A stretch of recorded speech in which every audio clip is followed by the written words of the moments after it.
Chapter 2. It was the best of times. It was the worst of times. Well, half of that is right. Because whenever I'm visiting LA, it's nothing but the best of times. If I'm not spending my time in a beautiful mansion I co-own with David Coverdale in Bozeman, Montana, or the avocado and marijuana farm I run in upstate New York next to my good friend Jan Hammer from Mahavishnu, I'm living that LA lifestyle.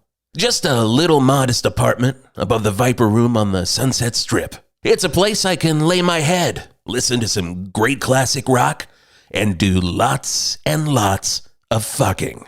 Whisp Turlington is a man of simple needs. I like good food, great classic rock, solid conversation about classic rock on my radio show, and to test the boundaries of the flesh in an orgiastic feast for the senses on a nightly basis. And that's LA in a nutshell. Oh, God, who's at the door? All right, don't worry, listener. That is just a convincing sound effect of a door knocking that I'll have Scotty put in. Scotty, don't fuck this one up. But that person in this story also said knock knock at the same time. Knock knock, anybody ready to bone? And that person, Ray Manzarek from The Doors. The year is 1973. Ray has moved in next door to my LA pad, and he is sad. Morrison has gotten fat and died, and I've been left to pick up the pieces. Pieces that, when you put them together, is the puzzle that is Ray Manzarek. I toured with The Doors as a roadie, confident, sage for many, many years. And I was the one that told Jim, keep doing what you are doing and never look back. And he didn't, for better or worse. And now he was dead, and Robbie needed a shoulder to cry on. And a little bit more than that. Hey, Wisp. I found out about another orgy. This one's gonna be wild. He told me as I walked into my bedroom and grabbed my strap on. Look, I was trying to be a good friend, and he needed this to get through his grief.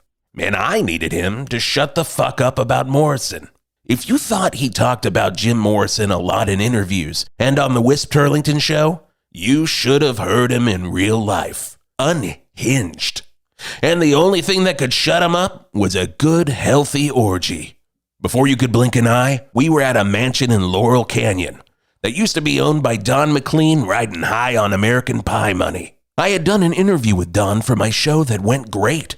We talked about music, love, laughter, and then it ended abruptly when he came out of the bathroom with a shriek and blood on his hands. But that's a story for a different chapter.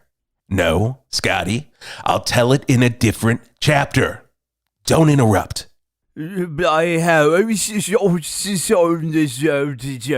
Mumbled a voice at the door. Ah, damn it. It was Jimmy Page. I should have known. Jimmy Page? Oh, man. Hey, did I ever tell you about the Lizard King? Ray screamed as he barreled into the house. This wasn't going to be any ordinary orgy. Not with Page involved. Look, I don't care if you spell Magick with a K like a weirdo or without one like Stevie Nicks. As long as you keep it out of my sex life, I am fine. It's all boning to me. I never went in for Aleister Crowley. The man couldn't carry a tune to save his life, and that is no friend of Wisp's right there. Now Manson, he could sing like a bird. I even helped him write some songs for the Beach Boys, but his orgies were terrible. Life can be confusing, especially when Page is mumbling about opening up dimensions through cum. Do what thou wilt shall be the whole of the law? Whatever, man. I have one law. Rock and roll is king, and Wisp is the emperor. Well, actually, that might be two laws, but I stand behind it. But because I'm a good friend and Ray was bawling about the Lizard King again, I guess it was time to orgy. I can't and shouldn't list all of the names of the people there, but a few names, sure. Stills and Nash, No Crosby, Dusty Springfield, Sonny Bono, Robin Gibb, Meatloaf, and many other beautiful people and beautiful friends. And they were all doing the grossest things you could ever imagine. I can't get into the details, mostly because of various lawsuits.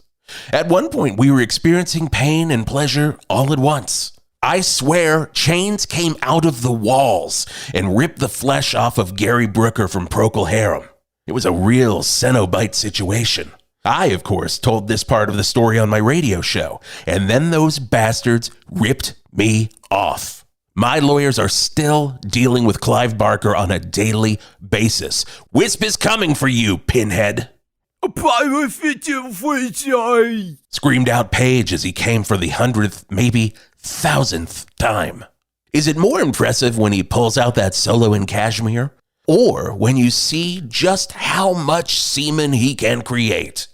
Well, that's not for me to judge, but it's a real toss-up.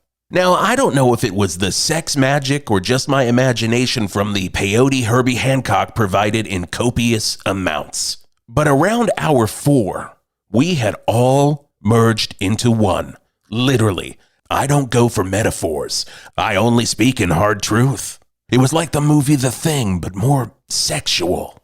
And as we all came at the same time, the sky opened up, and I saw a giant lizard that pulled Ray Manzarek into the sky and took him from us. We had become one, but the pull of the Lizard King was too strong.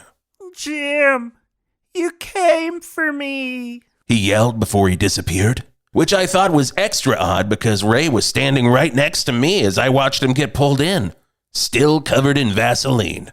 Oh, well, that's odd, huh? He exclaimed. Yeah, no shit, I told him. Mumbled Page. No idea what that fucker was telling me. Maybe he was telling me that Ray was replaced by a shape-shifting lizard from the 4th dimension whose job was to come to Earth and preach the word of Jim Morrison. Well, joke's on them. That guy never shut up about Morrison in the first place. Or maybe it was just the peyote talking to me. I do not know. But what I do know, it was just another normal crazy night in Los Angeles. Holly Weird, you are the best. Don't ever change.